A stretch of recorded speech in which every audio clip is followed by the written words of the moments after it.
बिस्मिल्लाहिर्रहमानिर्रहीम, अस्सलाम वालेकुम। डॉक्टर फिरदौस आशिक अवान साहिबा वज़ीर आज़म की मुआवने खुसूसी रहीं। अब अचानक से मंजर आम पर आई हैं और धमाकेदार इंटरव्यू भी दे दिया है और उसमें उन्होंने हर तरफ ही फायरिंग की है, ना अपनों को बख्शा ना परायों को छोड़ा और कहा कि इमरान खान साहब के इर्द गिर्द एक मफाद परस्त टोला है जो सारी तबाही फैला रहा है, बाहर से नहीं अंदर से ख़तरा है और बहुत से राज हैं मैं फाश कर सकती हूँ लेकिन इमरान खान साहब की मुश्किलात में इजाफा नहीं करना चाहती। और उन्होंने क्या कहा है ये सब मैं आपको बताऊंगा, लेकिन दूसरी शख्सियत जिसके बारे में बात करनी है वो भी कोई कम दबंग शख्सियत नहीं है कि 7 दिन के बाद पूरा मंजरनामा जो इस वक्त आप देख रहे हैं मुल्क में, अदम एतमाद तहरीक, ये हो रहा है वो हो रहा है, गठजोड़, मुलाकातें, 7 दिन के बाद ये सब कुछ बदलने वाला है। सब कुछ, सारा मंजरनामा, सारी सियासत, सारा महवर, ये सब बदल जाएगा। ये बात कह रहे हैं शेख रशीद अहमद साहब। अगर आप देखें कि शेख रशीद साहब पेशगोइयों के हवाले से मशहूर हैं, कुछ लोग मजाक भी उड़ाते हैं, लेकिन उन्होंने जो पेशगोई की परवेज़ इलाही साहब के हवाले से या चौधरी बिरादरान के हवाले से वो बिल्कुल सही नजर आ रही है। उन्होंने कहा कि सूरज मगरिब से निकल सकता है लेकिन परवेज़ इलाही वगैरह इस वक्त यानी चौधरी बिरादरान, चौधरी शुजात साहब, चौधरी परवेज़ इलाही, ये इमरान खान का साथ नहीं छोड़ेंगे और नून लीग के साथ तो किसी सूरत नहीं जाएंगे। पीपल्स पार्टी के साथ जा सकते हैं लेकिन नून लीग के साथ नहीं जाएंगे। और उन्होंने ये भी कहा कि जब तक नाला लई का मामला हल नहीं हो जाता मैं सियासत में रहूंगा। तो जनाब इसकी भी हम बात करेंगे, शेख रशीद साहब विफाकी वजीर दाखिला। लेकिन पहले तफसील शामिल करते हैं डॉक्टर फिरदौस आशिक अवान साहिबा के हवाले से जो कि मुआविन खुसूसी रहीं वज़ीर आज़म की।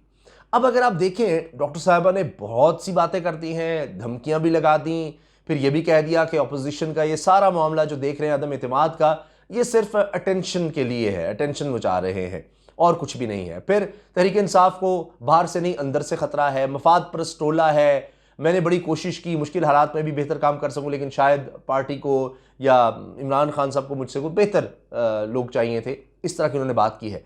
लेकिन डॉक्टर साहिबा ने अपना अंदाज बदला है। जब ये वज़ीर आज़म की मुआवने खुसूसी थी तो उस वक्त भी इनको हटाया गया, कोई करप्शन वगैरह की कोई बात चल गई कि कुछ किक बैक्स और इस तरह की बात हुई, लेकिन बाद में कुछ ऐसा सामने नहीं आया। लेकिन हुआ ये कि उस दौरान ये बिल्कुल खामोश रहीं काफ़ी अरसे तक। फिर इनको तर्जुमान लगा दिया गया वज़ीर आला पंजाब उस्मान बुज़दार का और फिर ये जनाब भरपूर तरीके से मैदान में नजर आई, लेकिन वहाँ से भी फिर इनसे इस्तीफ़ा ले लिया गया और तब कुछ इनके साथ बड़ा बुरा सलूक भी आप कह सकते हैं और जिसमें हौसला शिकनी भी कह लें वो होती है। इमरान खान साहब से भी इन्होंने मुलाकात करने की कोशिश की। तो अब जब पहले साइड लाइन हुई थी तो खामोश रहीं, लेकिन अब इस दफ़ा वो मंजर आम पर आ गई हैं और उन्होंने ये सब बातें कर दी हैं। अब अगर आप डॉक्टर साहिबा को देखिए तो ये भी कहा जाता है कि जी जहांगीर तरीन ग्रुप जिस तरह से बना जब ये पंजाब में थी तो उस तरह से उसके खिलाफ नहीं गई। अब लाया इनको गया था फैयाज़ुल हसन चौहान साहब की जगह, लेकिन यही होता है जी कि वज़ीर आला को प्रोजेक्ट करो, वज़ीर आला को प्रोजेक्ट करो, जी उस तरह से नहीं हो सका। अब इनको लाया इसलिए गया था कि जी पंजाब में मरीम नवाज साहब नजर आती थी, अज़मा बुखारी साहब नजर आती थी, मरीम औरंगज़ेब साहब नजर आती थी, जितने भी लोग यहाँ पर नून लीग के हवाले से नजर आते थे ज़्यादा आगे तो वो ख़वातीन हैं। तो फैयाज़ुल हसन चौहान साहब उनको जवाब देते हुए उतने मुनासिब नहीं लगते थे, उनका एक अंदाज़ भी उस तरह का है, तो इसलिए डॉक्टर साहिबा को लाया गया कि जी ख़वातीन के मुकाबले में हम भी एक खातून को लेकर आ रहे हैं। तो ये फिर कनीज़ नंबर 1, कनीज़ नंबर 2 इस तरह की टर्म्स भी कहती रहीं और बहुत सी बातें करती रहीं। फिर कहीं इनकी वीडियोज़ वायरल होती रहीं कि जाकर असिस्टेंट कमिश्नर खातून की सरजनिश कर रही हैं कि जी ये किस तरह का माहौल है, ये सस्ते बाज़ार में और हमें तुम्हारी वजह से हमारी बदनामी होती है और इस तरह की बातें। तो यानी काफ़ी ज़्यादा हमें डॉक्टर साहिबा जो है मुसलसल मंजर पर बड़ी एक्टिव नज़र आती रहीं, टॉक शोज़ में जा रही हैं, बड़े अपने दबंग अंदाज में लताड़ रही हैं जनाब, अपोजिशन को ये सब कुछ कर रही हैं। लेकिन इस दफ़ा उन्होंने बंदूकों का रुख अपनी तरफ भी कर दिया है, क्योंकि ये भी हुआ कि ये मिलना चाहती थी इमरान खान साहब से जब ये सारी बातें हो रही थी। फिर ये गवर्नर हाउस पहुंची, गवर्नर हाउस में इमरान खान साहब आए हुए थे, वो जब हेलीकॉप्टर की तरफ रवाना हो रहे थे तब भाग कर इन्होंने बात करने की कोशिश की और इमरान खान साहब ने कहा कि भाई आपके बॉस खुश नहीं है, आप उनसे बात करें, वज़ीर आला पंजाब से बात करें, उस तरफ देखें।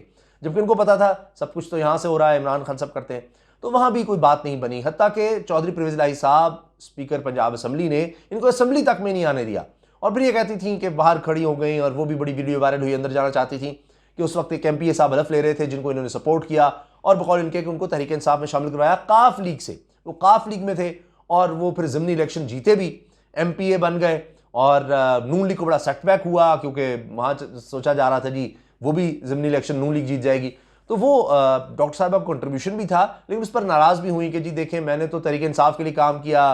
जो परवेज़ इलाही साहब हैं वो नाराज़ हो गए। जब परवेज़ इलाही साहब से इस बारे में बात भी की जाती थी तो वो टाल देते थे कि जी किसका नाम ले लिया, क्या इस तरह की बात करके। तो ये भी इनको मुश्किलात का काफ़ी ज़्यादा सामना रहा। अब उन्होंने समा को इंटरव्यू दिया है जी, और उसमें वो कहती हैं जी दुकान में सौदा पड़ा हो तो ख़रीदार तो आता है। अब इसमें बात यह है कि सवाल ये हुआ कि दीगर जमातों से राबते के हवाले से, क्योंकि आप कहीं जा रही हैं, कोई राबते हो रहे हैं, यानी इस तरह से, तो क्योंकि अब तहरीक इंसाफ से तो नाराज़ हैं और बिल्कुल साइड लाइन है, तो उन्होंने कहा कि जी दुकान में सौदा पड़ा हो तो कोई ना कोई ख़रीदार तो आता है। तो अब आप देखिए, इसका मतलब है उन्होंने कुछ रद्द नहीं किया इस बारे में, और कोई पता नहीं ये तरीन ग्रुप की तरफ चली जाएँ या कुछ और सोच रही हूँ, अभी नहीं पता। लेकिन उन्होंने मंजर आम पर आकर यह ज़रूर बता दिया है कि वो कहीं और भी जा सकती हैं, और अभी तक वापसी का रास्ता भी उन्होंने बंद नहीं किया। जब ये कह रही हैं जी मेरे सीने में बहुत से राज हैं और अंदरूनी लड़ाइयाँ, साजिशें, इन सब का पता है, और फिर लोगों ने पार्टी मफादात को ज़ाती मफाद की भेंट चढ़ा दिया, तो ये सब जब उन्होंने कहा जी मेरे सीने में बहुत राज है, वज़ीर-ए-आज़म की मुश्किलात नहीं बढ़ाना चाहती, तो इससे लग रहा है कि वो वापसी का भी दरवाज़ा खुला रखना चाहती हैं, कुछ इस तरह ही नहीं जाना चाहती हैं। और फिर ये कि जी नातजर्बाकार और मफाद परस्त टोला है इर्द गिर्द मौजूद इमरान खान साहब के, और सारा कुछ उन्हीं की वजह से हो रहा है ख़राब। और फिर यह कि जी वुज़रा में परफॉर्मेंस अवार्ड की तकसीम ये क़ब्ल अज़ वक्त है, क्योंकि मेडल और ट्रॉफियाँ तो मैच ख़त्म होने पर मिलती हैं, मैच के दौरान नहीं। तो ये भी इशारा है कि कहीं मैच तो नहीं ख़त्म होने लगा। तो ये सब बातें उन्होंने की हैं। तो ये बड़ा अहम है, टाइमिंग इसकी बड़ी अहम है कि एक तरफ अदम एतमाद की बातें हो रही हैं और उस वक्त डॉक्टर साहिबा मंजर आम पर आ गई हैं। इसी तरह से शेख रशीद साहब ने जो बात कही है, वो कहते हैं कि जी चौधरी बरादरान इमरान खान को नहीं छोड़ेंगे। अपोजिशन वाले सियासी बांझ 7 रोज़ के बाद ये अदम एतमाद का नाम ही नहीं लेंगे, यानी ऐसा कुछ होने वाला है, कोई और भूचाल आने वाला है।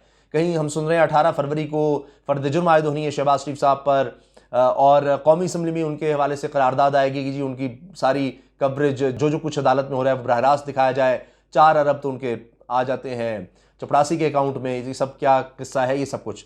तो वो कह रहे हैं कि जी केस मजबूत है। शेख रशीद साहब कह रहे हैं पता नहीं वो जेल जाएंगे नहीं जाएंगे शहबाज शरीफ साहब, और पता नहीं नवाज शरीफ किस हालत में वापस आएंगे, ये भी कह रहे हैं।